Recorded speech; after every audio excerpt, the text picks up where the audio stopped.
Assalamualaikum warahmatullahi wabarakatuh.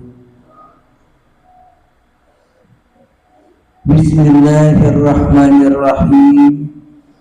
Ashhadu an la ilaha illallah wa ashhadu anna Muhammadar Rasulullah.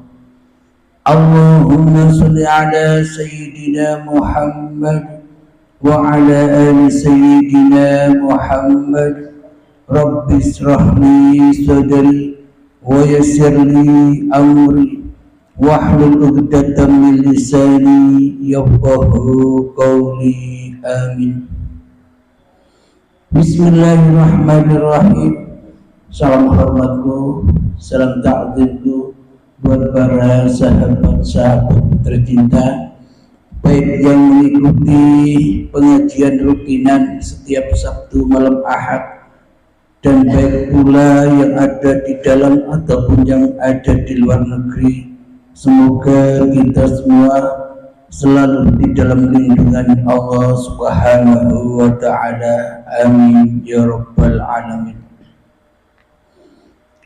Marilah kita awali kajian di malam ini dengan menggemahkan di dalam nyawa, di dalam jiwa, di dalam hati, di dalam ruh, dan di dalam kehidupan ini dengan kalimah-kalimah thayyibah.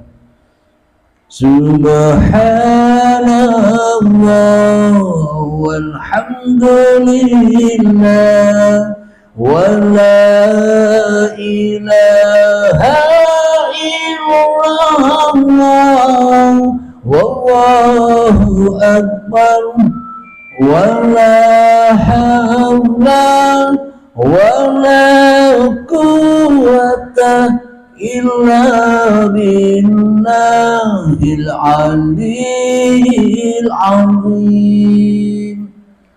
Sadaqallahul azim. Pada kajian malam ini kami beri tajuk atau judul Malam Lailatul Qadar yang fiktif, yang bohong. Selama ini kita hanya memperingati saja tentang malam kemuliaan itu. Selama ini kita hanyalah mendengar dongeng-dongeng saja tentang malam kemuliaan itu. Bagaimana mungkin kita bisa mendapatkan malam Lailatul Qadar bila di dalam dada kita tak ada iman kepada Allah? Imannya saja tidak ada, takwanya saja tidak ada. Bagaimana ingin mengharap-harap malam Lailatul Qadar sementara Allah tidak pernah kita pertuhankan di dalam dada kita selama ini? Apa buktinya? Allah gaib atas diri kita. Allah tak ada bagi diri kita selama ini di hati kita. Yang ada hanyalah, yang wujud hanyalah, yang hidup hanyalah diri kita sendiri selama ini di hati kita. Jadi itulah maknanya bahwa kita selama ini tidak bertuhan, melainkan mentuhankan diri kita sendiri di hati kita. Jadi jangankan berharap-harap malam Lailatul Qadar, iman saja tidak kepada Allah, syahadat saja tidak kepada Allah, sholat saja tidak kepada Allah, zakat saja tidak kepada Allah, puasa saja tidak kepada Allah, haji saja tidak kepada Allah. Tapi selama ini apa yang kita lakukan hanyalah untuk diri kita sendiri, karena yang wujud, yang nyata di dalam hati kita hanyalah diri kita sendiri. Allahnya gaib. Jadi selama ini kita bertuhan dan beragama pun juga fiktif, juga bohongan, cuma angan-angan saja. Jadi untuk mendapatkan yang sesungguh-sungguhnya malam Lailatul Qadar, ya kita harus iman dulu, kita harus masuk Islam dulu. Islam yang mana? Islam agamanya Allah, bukan Islam agama hawa nafsu kita sendiri selama ini. Selama ini Islam yang kita pelukkan versi Islamnya hawa nafsu, bukan versinya Allah. Apa buktinya? Di dalam pelajaran Islam, terutama di dalam kajian tauhid, di sana ada 20 sifat wajibnya Allah dan 20 sifat muhalnya Allah. Yakni sifat yang pertama wujud. Allah maha wujud, Allah maha ada.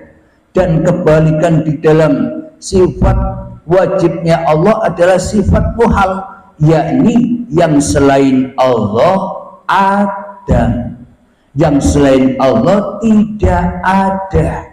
Inilah yang dimaksud bahwa selama ini kita beragama dan bertuhannya pun juga fiktif. Pemahaman dan pengertiannya hanyalah menuruti hawa nafsu kita sendiri. Jadi Islamnya Islam hawa nafsu. Jadi Islam yang benar itu bagaimana? Islam yang benar itu ketika Allah lebih wujud daripada wujud dirimu di hatimu, itulah Islam, itulah agama, itulah bertuhan. Inilah yang dimaksud iman kepada Allah. Ketika diri kita kembali kepada kegoiban, ketika diri kita kembali kepada keadaman, ketika diri kita kembali kepada ketiadaan, dari mana asal kita berada, dari ketiadaanlah kita ada. Jadi selama ini adanya wujudnya kita dari yang tidak ada. Maka dari itu inilah yang dimaksud iman kepada Allah. Bila iman kepada Allahnya sudah benar, maka pasti bisa Islam, pasti bisa selamat kembali kepada Allah. Jadi ketika malam diri manusia kita dan terang benderang Allah yang wujud, maka itulah yang dimaksud malam Lailatul Qadar.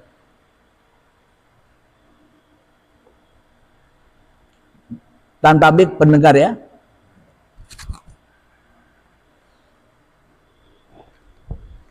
Malam Lailatul Qadar, malam kemuliaan. Taufik, miknya Fik. Ini hidup ini dari sana.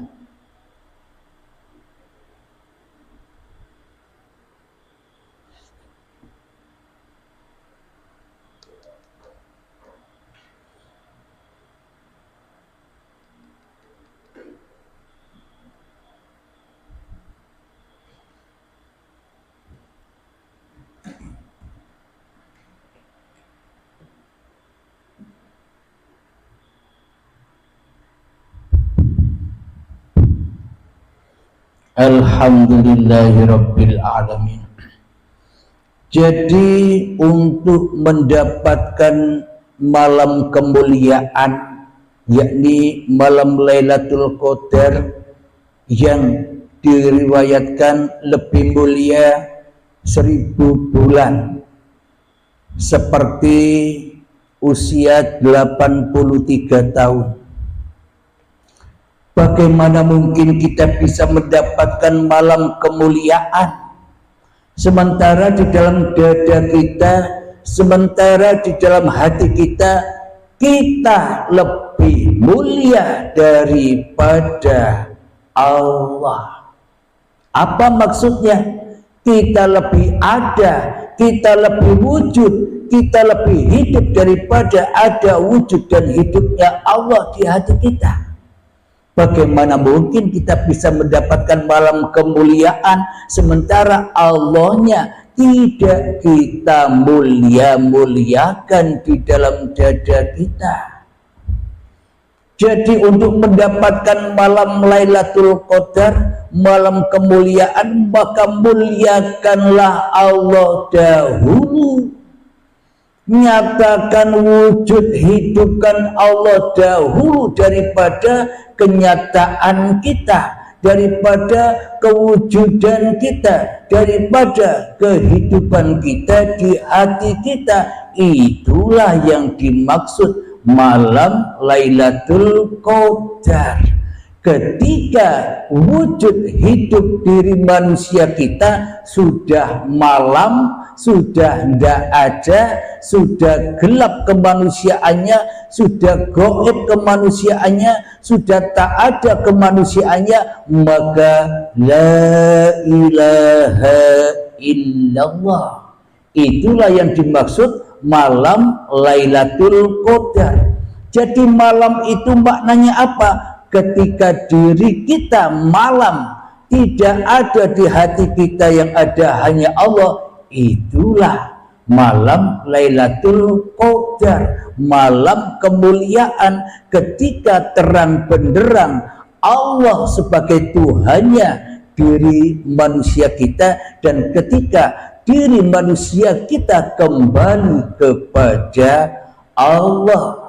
Jadi seperti yang diabadikan di dalam Al-Quran, imannya Kanjeng Nabi Muhammad, Muhammad bukan kau yang melempar, tapi aku yang melempar. Inilah bukti bahwa diri Nabi Muhammadnya sudah malam di dalam hatinya. Diri Nabi Muhammadnya sudah tak ada di dalam dirinya. Diri Muhammadnya sudah tak wujud lagi di dalam dirinya kecuali Tuhannya. Itulah yang dimaksud malam kemuliaan, yang mana kemuliaannya seperti 1000 bulan, yakni seumur manusianya. Ketika kita sudah mengenal Allah, maka mulialah Allah, dan maka selamatlah kita kembali kepada Allah. Yang dimaksud malam kemuliaan itu sisa dari umur kita setelah kita berbaiat mengenal Allah, maka itulah yang dimaksud mendapatkan malam kemuliaan. Jadi bukan manusianya yang mendapat malam kemuliaan, tapi Allahnya, Tuhannya sudah mulia di dalam hati hamba-hambanya. Itulah yang dimaksud malam Lailatul Qadar, bukan malam-malam yang di luar itu. Jadi pembahasan malam Lailatul Qadar selama ini hanya sebagai peringatan-peringatan saja. Hanya dicari dengan angan-angan manusianya. Bagaimana mungkin manusia mencari Tuhan dengan kemanusiaannya? Tak akan pernah bisa manusia bertemu Tuhan bila hawa nafsunya masih dipertuhankannya di dalam hatinya. Bagaimana caranya untuk bertemu Tuhan? Araftu Rabbi bi Rabbi. Aku mengenal Tuhanku dengan Tuhanku. Jadi hanya Allah yang bisa mengenal dirinya. Ketika saya sudah tak mengenal diri kita sendiri lagi, bila kita sudah tak mengenal siapa diri ini, maka itulah hakikat mengenal Allah. Bila kita masih mengenali siapa diri kita, berarti kita belum mengenal Allah. Kenapa? Karena kita yang jadi Allahnya selama ini. Tak terasa kita menjadi Tuhan. Allahnya ditiadakan, Allahnya dimatikan. Alhamdulillahirabbil alamin. Sebelum kita lanjutkan, mari kita berlatih memalam-malamkan diri kita di hati kita, menghening-heningkan diri kita di hati kita, mensunyi-sunyikan diri kita di hati kita, mentiada-tiadakan diri kita di hati kita, supaya bertemu dengan malam Lailatul Qadar. Mengheningkan cipta, mulai. Bismillahirrahmanirrahim.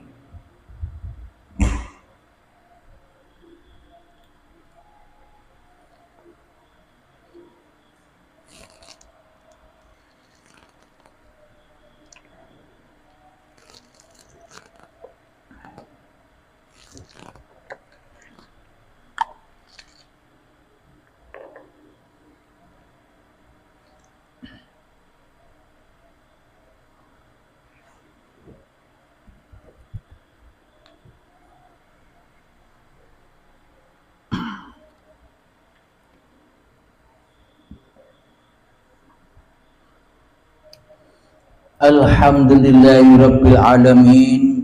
Mengheningkan cipta selesai. Mari kita buka di dalam surat Al-Qadar. A'udzu billahi minasy syaithanir rajim. Bismillahirrahmanirrahim. Inna anzalnahu fi lailatul qadr, yang artinya sesungguhnya kami telah menurunkan Al-Quran pada malam Qadar. Jadi peringatan nuzulul Quran itu ada pada 17 Ramadan secara syariatnya. Akan tetapi bagi manusia yang dikehendaki Allah, turunnya Al-Quran itu di setiap saat. Maknanya manusia yang sudah sadar, sudah kembali kepada uripe Allah. Dimanapun, kapanpun, Al-Qur'annya selalu turun. Apa? Untuk dibaca, membaca diri kita sendiri. Ketika Allah sudah mulia di setiap jiwa manusianya. Wa ma adraka ma Lailatul Qadr. Dan tahukah kamu apakah malam kemuliaan itu? Lailatul Qadr khairum min alfi syahr. Malam kemuliaan itu lebih baik daripada 1000 bulan. Tanazzalul malaikatu warruhu fiha bi'izni rabbihim min kulli amr. Pada malam itu turun para malaikat dan roh dengan izin Tuhannya untuk mengatur semua urusan. Inilah rahasianya Lailatul Qadar. Coba didengarkan lagi. Pada malam itu turun para malaikat dan roh dengan izin Tuhannya untuk mengatur semua urusan. ketika urusan kehidupan manusianya sudah jatuh kembali di dalam kekuasaan Allah. Inilah yang dimaksud Al-Qadar itu. Bila manusianya masih berkuasa di dalam hatinya, maka selamanya tak akan pernah bisa mendapatkan malam Lailatul Qadar, malam kemuliaan. Bagaimana mungkin manusia yang masih merasa mulia di dalam hatinya bisa mendapatkan kemuliaan Allah? Maka manusianya bila ingin mendapatkan kemuliaan Allah, hancurkan kemuliaanmu, hancurkan kemuliaan manusiamu dulu, baru mendapatkan kemuliaan Allah. Baru Allah akan mengurusimu, mengurusi rezekimu, mengurusi apapun yang kau kerjakan. Wallahu khalaqakum wa ma ta'malun. Allah adalah yang menciptakan kamu, dan Allah pula yang menciptakan apapun yang kamu perbuat. Inilah yang dimaksud Al-Qadar ini. Maknanya hamba sudah pulang, hamba sudah Islam kepada Allah, baru mendapatkan malam Lailatul Qadar. Bila manusianya masih belum mau pulang kepada Allah, bila manusianya masih merasa lebih wujud daripada wujudnya Allah di dalam hatinya, ya selamanya beragamanya, selamanya bertuhannya, selamanya kehidupan hanya angan-angannya saja. Sia-sia belaka hidup ini. Salamun hiya hatta matla'il fajr. Sejahteralah malam itu sampai terbitnya fajar. Sejahtera malam itu maknanya apa? Sejahteralah bila dirimu tidak ada di dalam hatimu, maka terbitlah fajar, maka terang benderanglah Allah bagimu. Inilah yang dimaksud malam Lailatul Qadar. Bisa dirasakan dengan nyata, dengan logika, bukan angan-angan. Jadi malam yang kita cari bukan malam-malam yang di luar itu. Malam yang dicari ketika dirimu bersedia malam Allahnya yang terang benderang atas dirimu, itulah malam. Contoh, ketika saya duduk, di dalam hati kita Allah lebih berkuasa di dalam mendudukkan diriku daripada aku yang berkuasa. Inilah yang dimaksud malam Lailatul Qadar di dalam duduk. Ketika berdiri di dalam hati kita, kita merasakan bahwa hanya Allah yang bisa memberdirikan aku, membangunkan tidurku, Allah yang bisa menggerak-gerakkan di dalam sholat-sholatku, sehingga tidak ada pengakuan lagi di dalam diriku bahwa diriku yang wujud, maka hanya Allah lah yang wujud. Hatta matla'il fajr, itulah yang dimaksud hingga terang benderanglah kenyataan Allah atas diri kita yang selama ini kita buta kepada Allah. Jadi untuk mendapatkan malam Lailatul Qadar syaratnya ya harus iman dulu. Iman yang bagaimana? Iman kepada Allah itu menyaksikan langsung Allah, menyatakan langsung Allah, sehingga Allah sudah nyata, maka terang benderanglah alam semesta ini. Ketika manusianya sudah tak berkuasa lagi atas dirinya, di hatinya, maka hidupnya akan mulia. Kenapa hidupnya akan mulia? Karena bukan hidupnya manusia lagi. Mana mungkin manusia punya hidup? Bila hidup ini hidup manusianya, ya manusianya tak akan pernah mati. Kenapa manusianya mati? Karena manusianya tak punya hidup. Bila manusia sudah menyadari bahwa hidup ini Allah, maka mulialah Allah, maka hatta matla'il fajr, terang benderanglah Allah di dalam setiap dada manusia yang dikehendakinya. Jadi kehidupannya sudah lurus pancer kepada uripe Allah. Inilah yang dimaksud iman.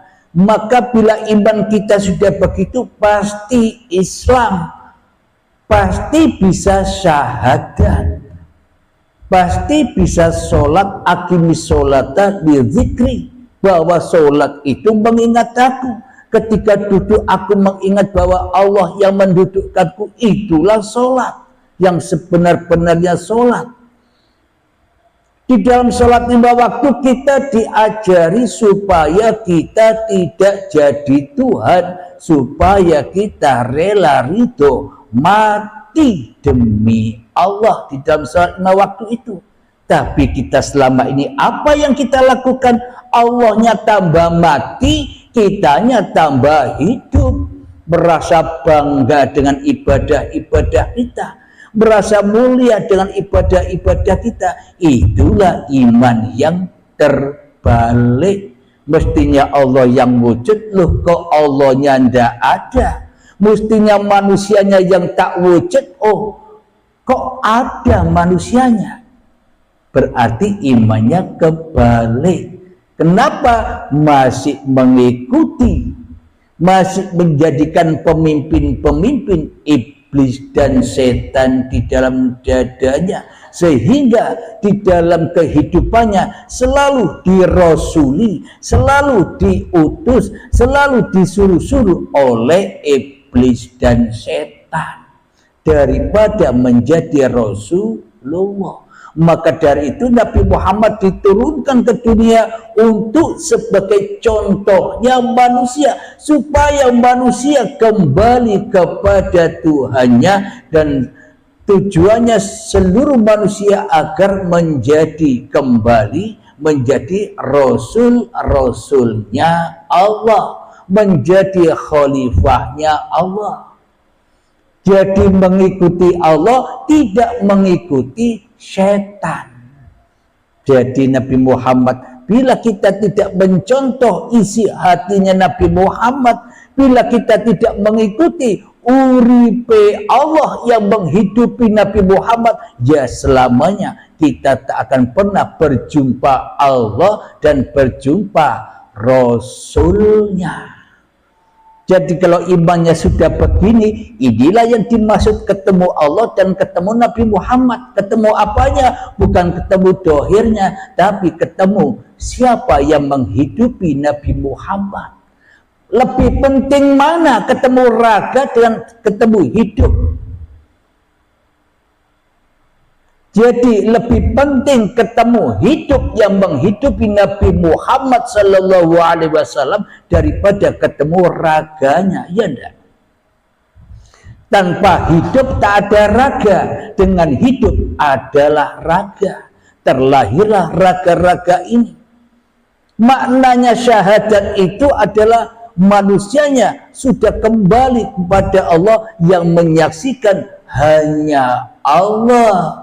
Allah menyaksikan dirinya sendiri, dan Allah menyaksikan seluruh apapun yang diciptakannya. Jadi kita sudah tidak bisa menyaksikan apa-apa lagi. Itulah syahadat itu. Bukan manusianya yang merasa bisa bersahadat. Itu kan syahadatnya iblis, syahadatnya setan. Seolah-olah manusianya yang jadi Tuhan. Alhamdulillahirabbil alamin. Itulah sekilas tentang malam Lailatul Qadar. Oh, ternyata malam Lailatul Qadar itu kita harus rela ridho mati demi Allah. Kalau kita sudah tak ada, tak wujud lagi, maka yang ada hanya Allah. Itulah yang dimaksud membela agama Allah. Ketika Allahu Akbar, Allah Maha Besar meliputi alam semesta ini, itulah hari kemenangan, itulah malam Lailatul Qadar, malam kemuliaan bagi setiap jiwa-jiwa manusianya yang sudah terbebas dari belenggu syaitan. Alhamdulillahirabbil alamin. Semoga saya pribadi dan semoga kita semua senantiasa diberi hidayah untuk selalu dan selalu rela, ridho kembali kepada Allah. Amin ya rabbal alamin. Sebelum kita akhiri, marilah kita kemakan salawat dhalimin tabul bala. Allahumma salli ala sayyidina Muhammad wa asghiri zalimin bizalimin wa akhrijna min bainihim salimin wa ala alihi wa sahbihi ajma'in. Bismillahirrahmanirrahim. Allahumma ya qadiyal hajat, Allahumma ya mujibad da'wat, Allahumma ya rafi'ad darajat, Allahumma ya muhillal muskilat, Allahumma ya syafiyal amrad, Allahumma ya kafiyal muhimmat, Allahumma ya dafi'al baliyat. Rabbana atina fid dunya hasanah wa fil akhirati hasanah wa qina adzabannar. Wa sallallahu ala sayyidina Muhammad wa ala alihi wa sahbihi wa sallam walhamdulillahi rabbil alamin. Akhirul kalam, assalamualaikum warahmatullahi wabarakatuh.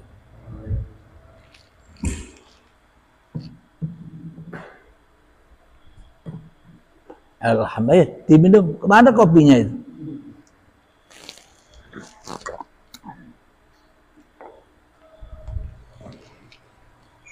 Kalau ada kakak Dasulari, ada pertanyaan kira-kira? Ada? Ada, alhamdulillah. Des.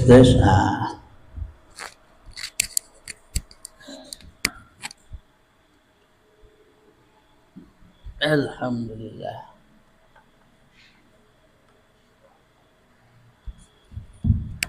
Dipegang dua ini ya. Salam dulu, namanya dari mana?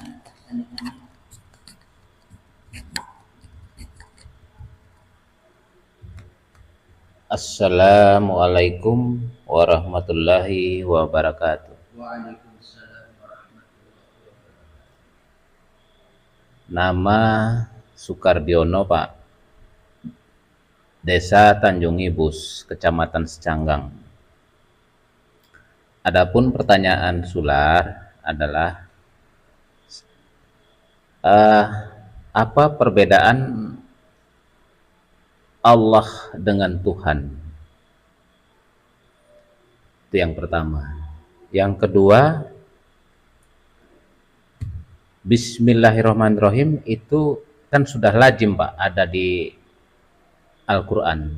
Tapi ada juga yang tidak ada di Al-Quran itu kadang-kadang dibaca seperti a'udzubillahi minasyaitonirrajim. Jadi pertanyaannya di a'udzubillahi minasyaitonirrajim. Baik, terima kasih, Pak. Hanya itu yang bisa saya sampaikan. Alhamdulillahirabbil alamin. Pertanyaannya yang pertama, apa bedanya Allah dengan Tuhan? Hakikatnya tak ada bedanya.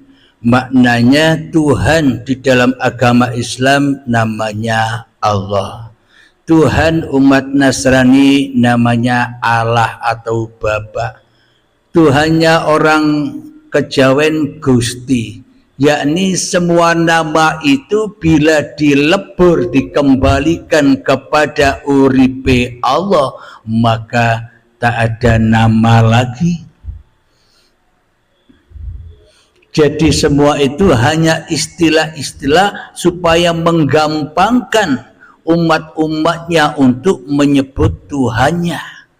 Jadi Allah berfirman kepada Nabi Muhammad, kira-kira dinamakan apa supaya engkau mudah menyebut aku? Akhirnya muncullah nama, panggil Allah saja. Jadi Allah dan segala macam nama-nama Tuhan itu hanya nama saja. Contoh, nama saya Abdul Halim. Bila yang disebut hanya namanya saja, maka kita takkan pernah mengenal siapa yang punya nama itu. Bila kita sudah mengenal siapa yang punya nama itu, maka kita tak peduli nama lagi. Wong sudah kenal, wong sudah ketemu. Kalau kita belum kenal, ya nyebut saja Allah, Allah, Allah, tanpa mengenal siapa Allah. Karena yang jadi Allah masih diri kita, maka kita masih nyebut Allah, Allah, Allah. Tapi seumpama kita sudah kenal dengan siapa Allah itu, maka kita tak mampu lagi menyebut Allah, Allah. Karena yang bisa menyebut Allah ya zatnya sendiri. Logikanya, bila Anda tak hidup, apa bisa Anda menyebut nama Anda? Bila Anda tak hidup, apakah Anda bisa tahu kewujudan diri Anda? Bila Anda tak hidup, apakah Anda tahu bahwa Anda adalah manusia? Semua itu ilmu dan ajaran yang kita pahami selama ini endingnya dari hidup, dari Allah. Bila kita belum menemukan siapa Allah, siapa Tuhannya manusia, selamanya kita bertuhan di dalam kehidupan ini hanya angan-angan saja, halusinasi saja, bayang-bayang saja. Kita lebih mentuhankan bayangan diri kita sendiri daripada mentuhankan siapa yang menciptakan bayangan ini. Al-insanu sirri wa ana sirruhu, manusia itu adalah bayanganku. Kalau tidak ada yang punya bayangan, apa ada manusianya? Nah, berarti kita ini sebenarnya tidak ada, yang ada hanya Allah. Bila hati Anda menyangkal di dalam hati Anda bahwa yang ada hanya Allah, maka bagaimana mungkin Anda disebut Islam? Bila Anda lebih mempertuhankan diri Anda di hati Anda daripada Allah, jawabannya bisa diterima. Nah, terus pertanyaan yang kedua tentang intinya a'udzubillahi minasyaitonirrajim, ya kan? A'udzubillahi, aku berlindung kepada Allah, minasyaitonirrajim, dari godaan setan yang terkutuk. Bagaimana mungkin Anda bisa dapat berlindung kepada yang tidak ada? Bila Allah gaib, Anda berlindung kepada siapa selama ini? Anda berlindung kepada setan, bukan? Anda berlindung kepada diri Anda sendiri di dalam hati Anda, bukan? Kenapa? Allahnya tidak wujud, Allahnya gaib. Bagaimana mungkin kita bisa berlindung kepada yang gaib? Maka bila kita ingin berlindung kepada Allah, wujudkan dulu Allahnya, temui dulu, baru berlindung. Contoh, Anda di malam hari naik kereta dibegal, Anda minta perlindungan kepada Pak Polisi. Anda tidak pergi kepada Pak Polisi, tapi saat kejadian Anda bengok-bengok, Pak Polisi lindungi aku, tapi Anda tidak ketemu polisinya. Mana mungkin Anda bisa terlindungi, malah tambah koeh. Ya harus ketemu dulu dengan Pak Polisinya, dicari dulu. Ketika ketemu Pak Polisinya, lapor, Pak Polisi saya. Nah, sama seperti a'udzubillahi minasyaitonirrajim. Logika bukan? Lah bagaimana mungkin kita bisa berlindung kepada Allah dari godaan setan bila setannya adalah diri Anda sendiri? Jeruk makan jeruk. Maknanya selama diri Anda tak membela agama Allah, bila Anda tidak rela ridho hanya Allah yang wujud, selamanya kita tak bisa berlindung kepada Allah dari setan yang terkutuk. Kenapa? Karena selama ini kita memilih jadi setan daripada jadi hamba Allah. Jadi maknanya, kalau kita selama ini di dalam azabnya, di dalam adab ketika kita mau makan, di dalam syariat harus didahulukan bismillahirrahmanirrahim. Mau kerja bismillahirrahmanirrahim, mau minum, mau mandi, mau ngapain apapun harus pakai bismillahirrahmanirrahim. Karena bila tanpa memakai doa bismillahirrahmanirrahim, maka terputuslah amalnya, terputus dari Tuhan. Itu secara syariatnya. Meskipun kita jalankan syariatnya yang seperti itu, tapi di dalam hati kita lebih wujud daripada wujudnya Allah, kita lebih hidup daripada hidupnya Allah, kita lebih berkuasa dari kuasanya Allah, kita lebih berdaya upaya daripada daya upayanya Allah. Berarti bismillah yang kita baca itu benar atau palsu? Selama ini kita beragama dan bertuhan serta di dalam ibadah-ibadah penuh dengan kepalsuan. Bagaimana mungkin kita bisa bismillahirrahmanirrahim bila Allahnya saja gaib? Agar supaya tak terputus amal kita, mestinya yang bisa menggerakkan kita, yang bisa menghidupkan kita kan ya Allah. Itulah maknanya tidak terputus dari Allah. Kenapa? Karena yang melakukan ya Allah sendiri. Meskipun kita tidak usah baca bismillah, tapi kalau hatinya sudah kenal begitu, ya sudah, pasti lillahi ta'ala. Larinya lillahi ta'ala. Dudukku hanya Allah yang mendudukkan, berdiriku hanya Allah yang memberdirikan, aku bisa bekerja, aku bisa begini, aku bisa begitu, semuanya karena Allah yang menghidupiku, Allah yang memerankanku, Allah yang menggerakkanku. Tanpa Anda baca bismillah, otomatis itu. Kenapa? Karena Anda sudah tidak ada lagi. Itulah yang dimaksud amal soleh, amal kebajikan di sisi Allah, bukan di sisi setan.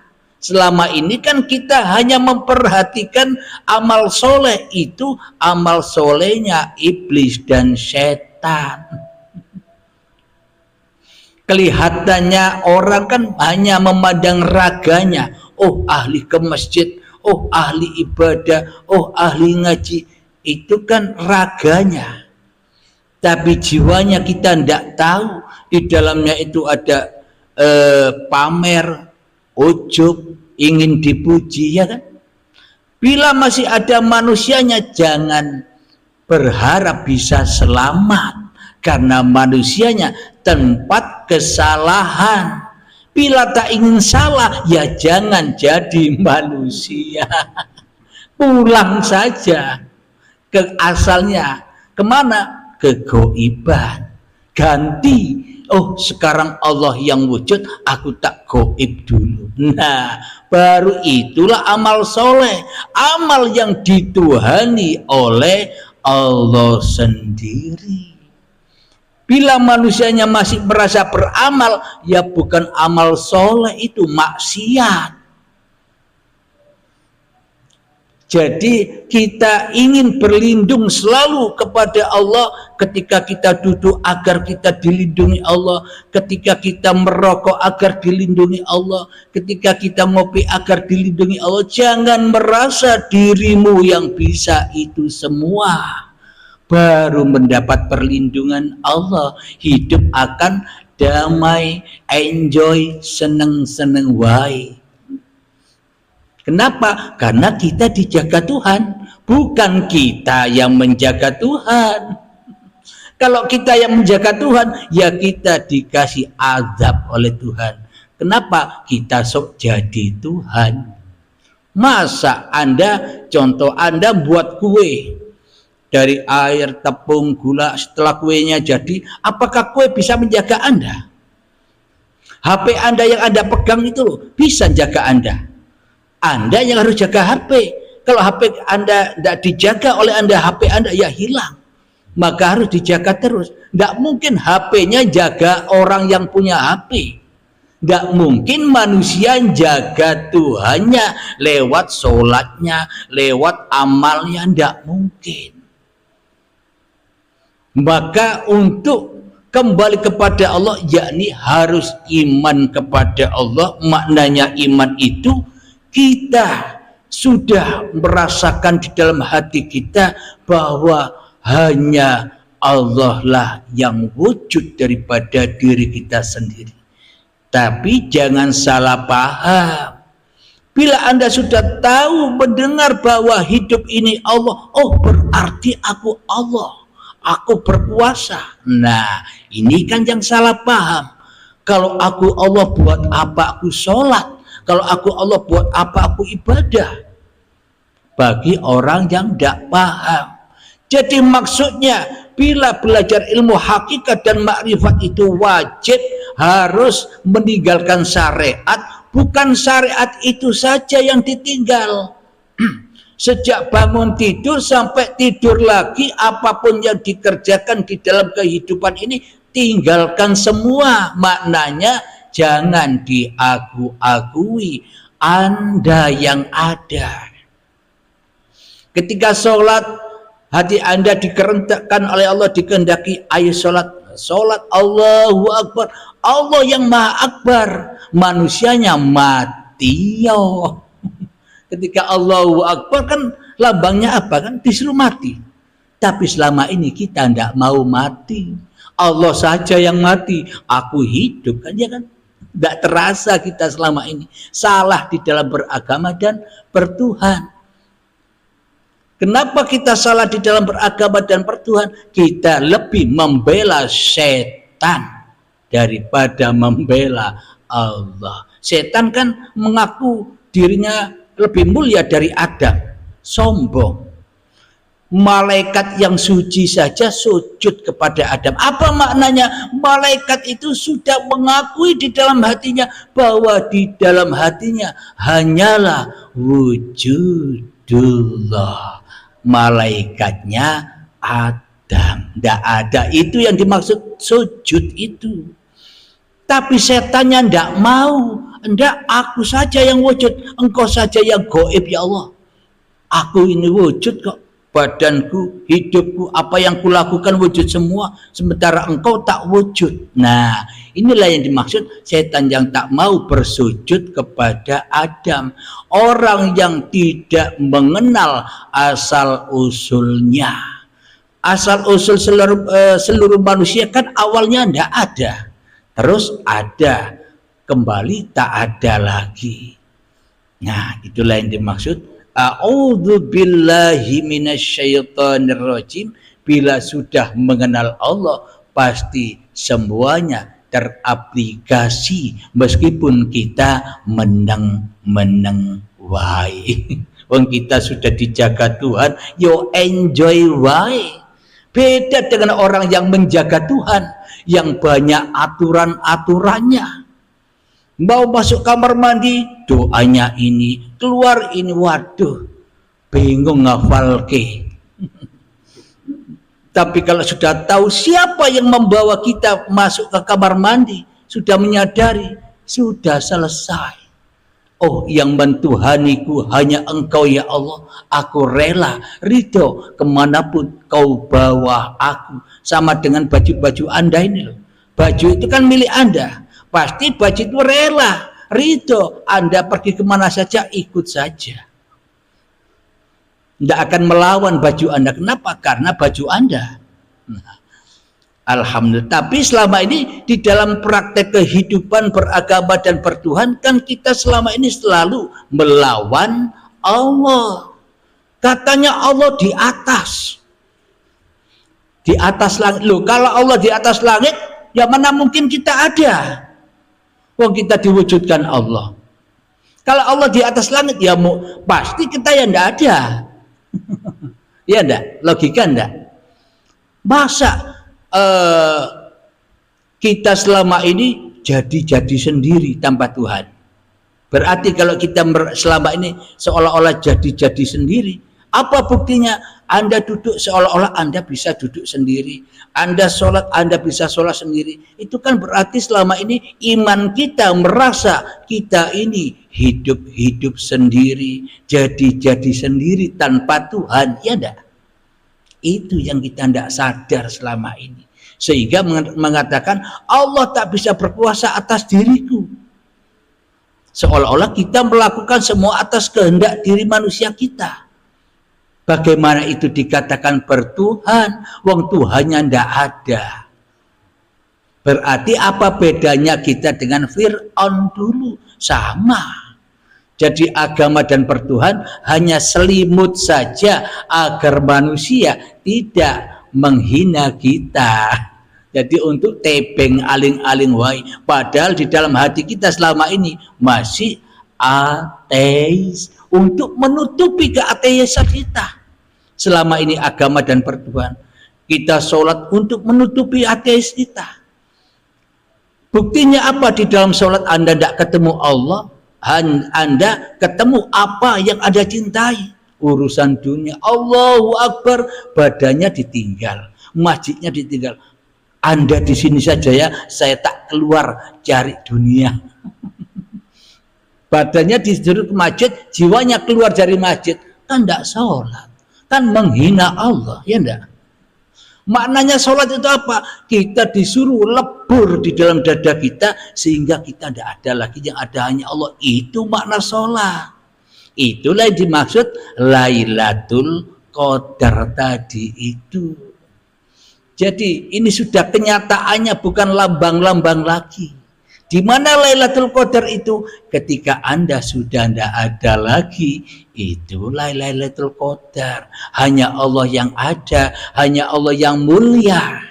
Tidak ada manusia yang mulia kecuali yang menciptakan manusia. Bila yang wujud yang menciptakan selamanya tidak mulia, tapi bila yang wujud yang menciptakan, yaitulah kemuliaan. Maka terang benderanglah uripe Allah.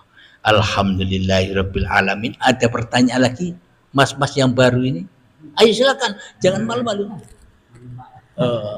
Berarti pertanyaan yang muncul sudah tadi hancur semua. Ada lagi? Sudah. Alhamdulillahirabbil alamin. Rabbana atina fid dunya hasanah wa fil akhirati hasanah wa qina adzabannar.